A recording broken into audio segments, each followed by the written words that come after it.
So some of you brothers, say that you want to travel outside of America to get a wife, or we got one of our sisters from South Africa and want to give some of you some advice on how you can obtain or what you should leave in America if you were like a woman from South Africa. Let's review it.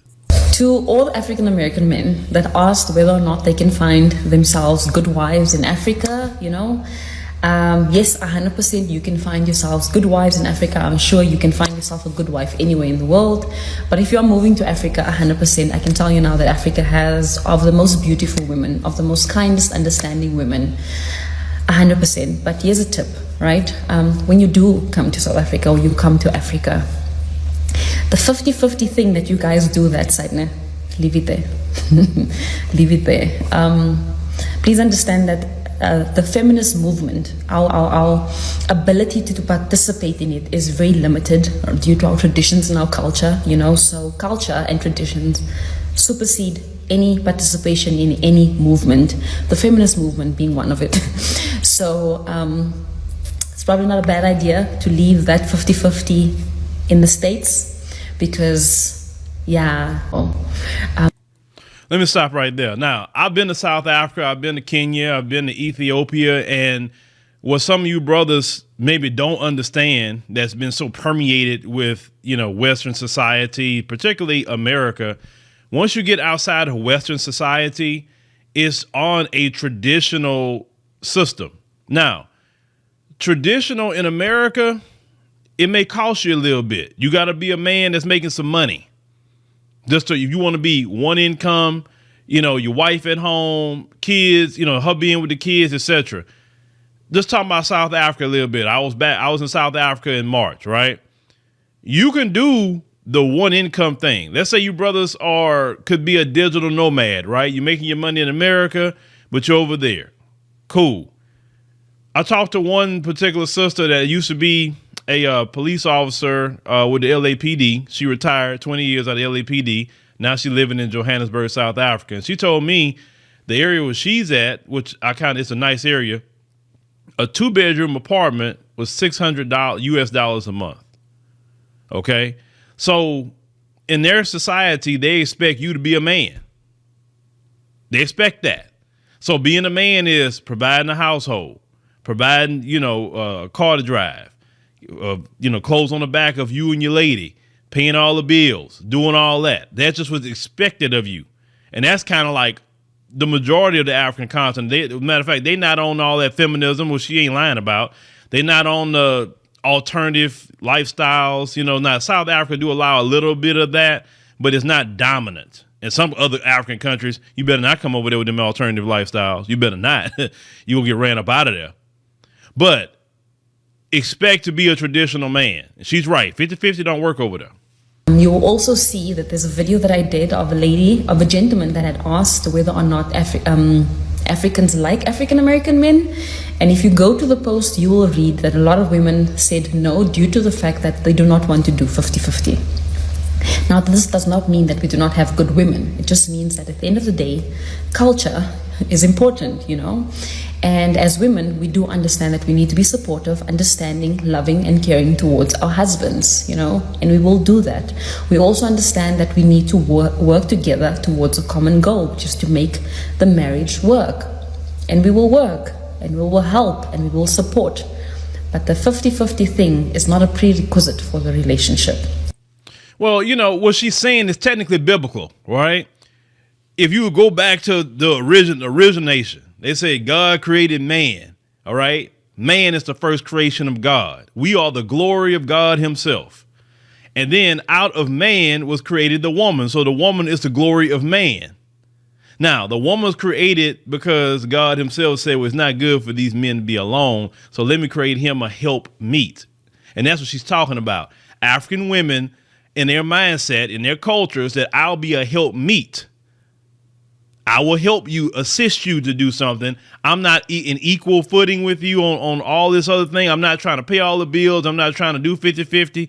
Yes, it don't matter if it's African countries, South Africa, whatever. It don't matter if it's Latin American countries, wherever you guys are going, outside the U.S., outside of Western society, you're expected to be a traditional man. Now, me, I know no other way than traditionalism, because every relationship, definitely my marriage for sure, even when I was with my son's mom, I practiced a traditionalism.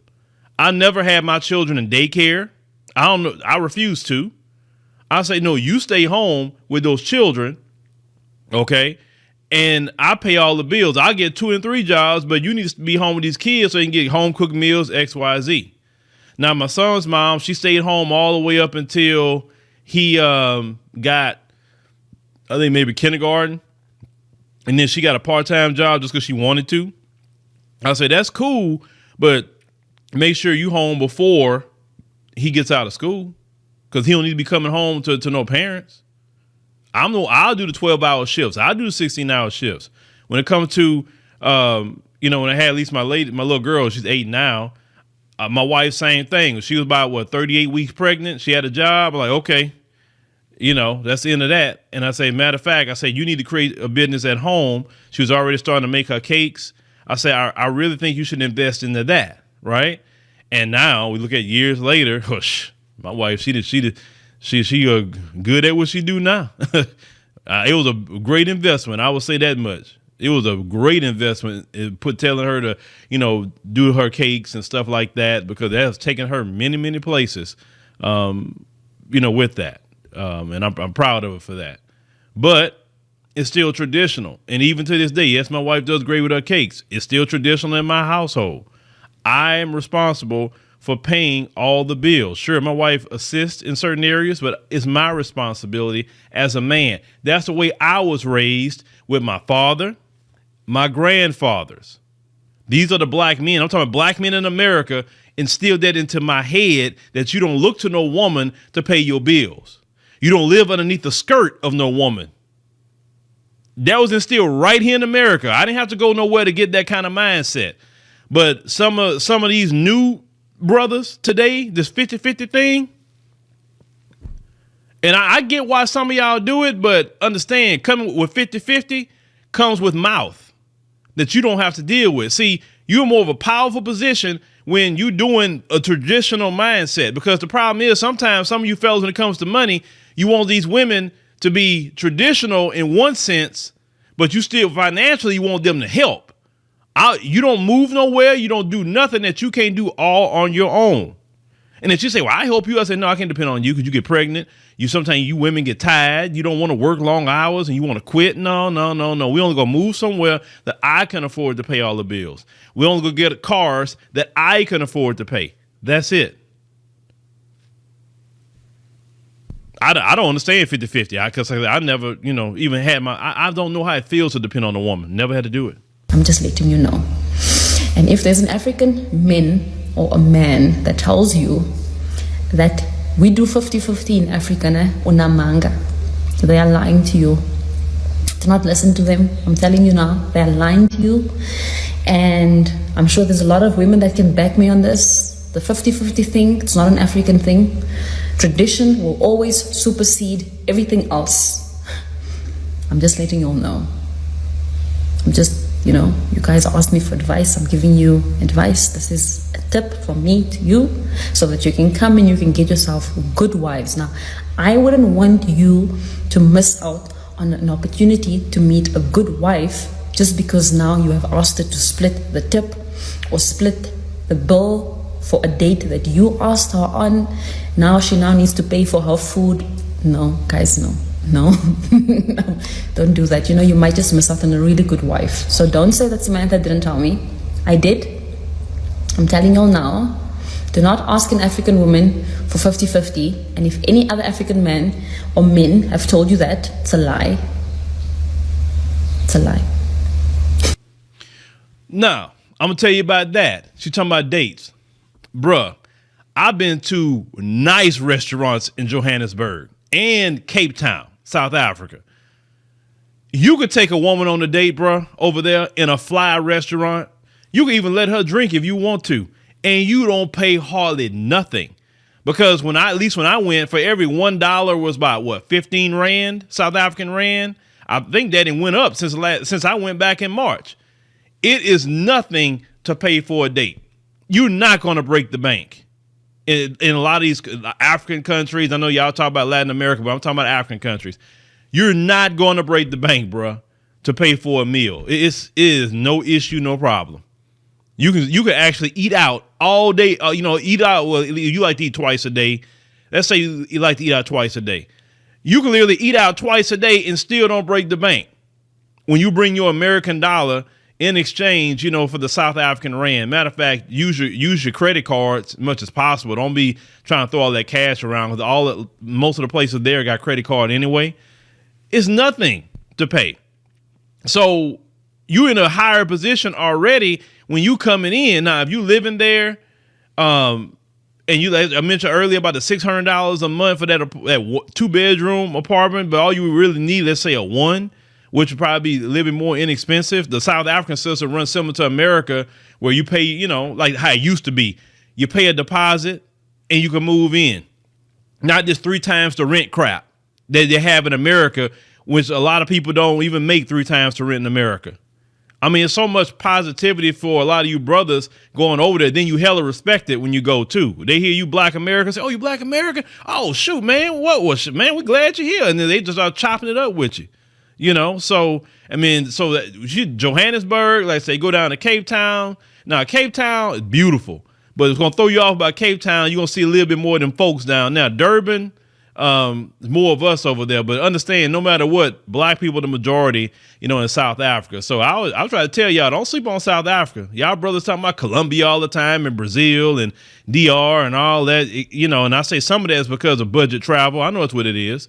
But don't sleep on South Africa. They got a flight directly from Atlanta to Johannesburg, and they also got another flight to go directly from Newark, New Jersey airport directly to Johannesburg. Now, if you want to go to Cape Town, you can catch the flight at Ora Tambo Airport to Cape Town, like a 2-hour flight. Go down there, see what's going on. Now, of course, they got different classification of people there. Like. Here, so-called, everybody's Black here, right? But so-called biracial looking people are called colored there. It's a history to that. So don't get thrown off. You hear that term colored or whatever.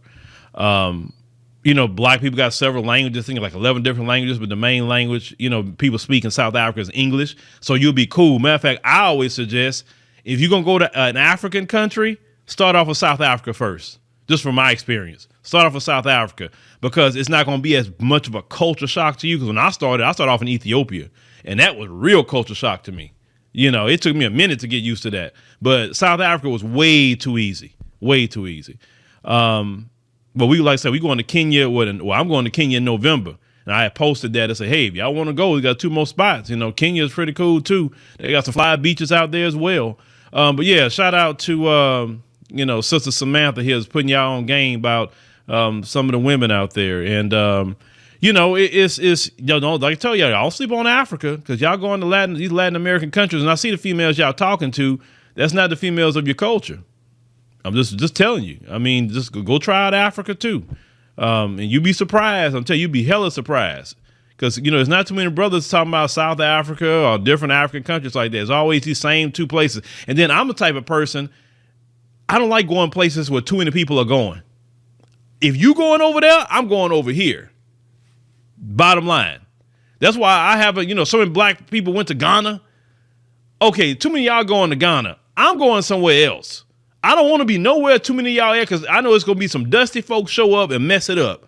So y'all probably should avoid DR, Colombia, and Brazil. Y'all should go to other places that these same people that's filming on YouTube not at.